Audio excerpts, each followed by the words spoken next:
जन्म कुंडली में अलग अलग मित्र और शत्रु ग्रहों के बीच में जो अक्सर हम सब लोग कंफ्यूज्ड होते रहते हैं कि इनमें से किस ग्रह को लेकर के चलें, जिससे आने वाले समय में हमारा विकास भी हो। और दूसरी जो सबसे बड़ी आशंका हमें सताती रहती है कि विगत कुछ दिनों, कुछ हफ्तों, कुछ महीनों या कुछ सालों में जो हम सबके जीवन में कुछ न कुछ बुरा सा गुजरा है, कहीं वैसा ही फिर से इस साल या अगले साल तो नहीं आ जाने वाला है। ये 2 सवाल हैं।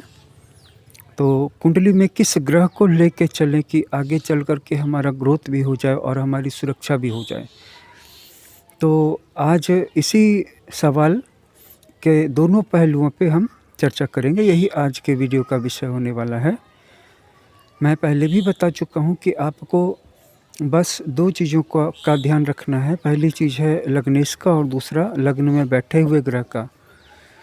लग्नेश सबसे ज़्यादा अधिकार वाला ग्रह होता है। जैसे किसी देश में प्रधानमंत्री या राष्ट्रपति के पास सबसे ज़्यादा अधिकार होते हैं, वैसे ही जन्म कुंडली के सभी ग्रह जो हैं वो लग्नेश को सबसे ज़्यादा अधिकार थमा देते हैं, जिसके कारण कि वह कुंडली का प्रेसिडेंट या प्राइम मिनिस्टर की तरह हो जाता है और प्रभाव सबसे ज़्यादा लग्न में बैठे हुए ग्रहों का पड़ता है।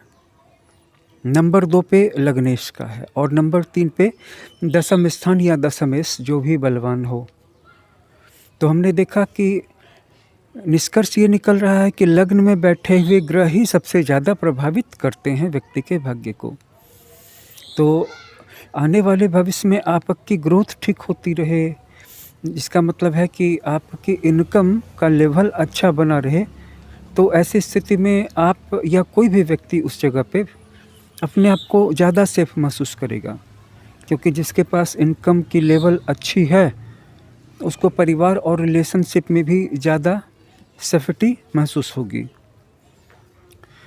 और इनकम का लेवल कम है तो उसको बहुत सारी बातें बनानी पड़ेंगी।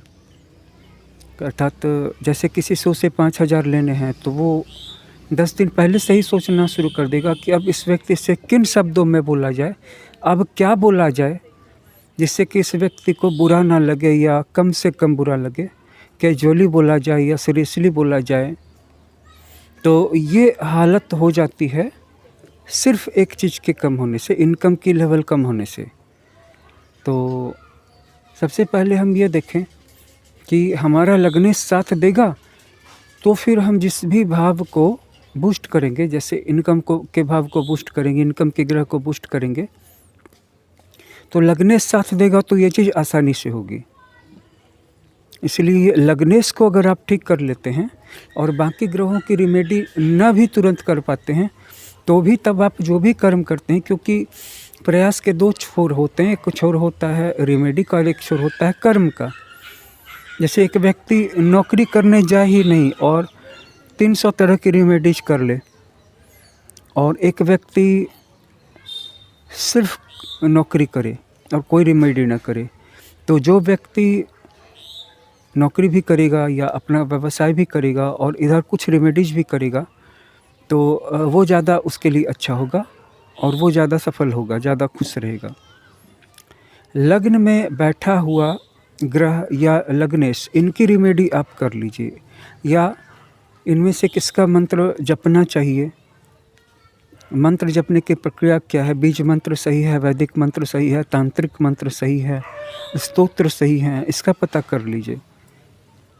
इसके बाद लग्नेश और लग्न में बैठे हुए ग्रहों को स्ट्रॉन्ग बनाइए, या अगर वो अकारक हैं, जैसे कि लग्न में बैठे हुए ग्रह हो सकता है आपके अकारक या शत्रु ग्रह हों, उनको अपने फेवर में करने की कला सीखिए।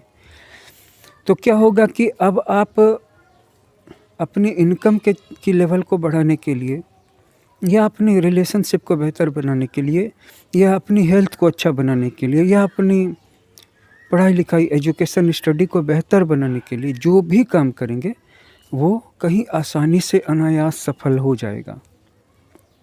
संक्षेप में जीवन में सफलता का रहस्य यही है, यहीं से शुरुआत होती है। लग्नेश से स्टार्ट कीजिए और लग्न में बैठे हुए ग्रहों को देखिए। इस वीडियो में इतना ही।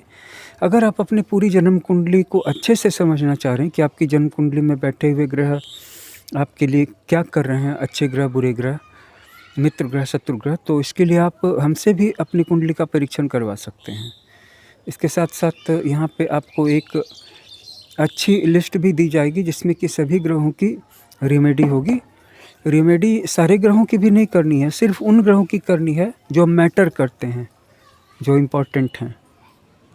और रेमेडी भी बहुत ज़्यादा नहीं करते चले जानी, क्योंकि इससे नॉर्थ नोड मजबूत हो जाएगा, साउथ पोल या साउथ नोड जो है वो वीक हो जाएगा।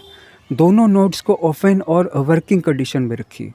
Thanks for watching, share this video, please subscribe my channel, take care.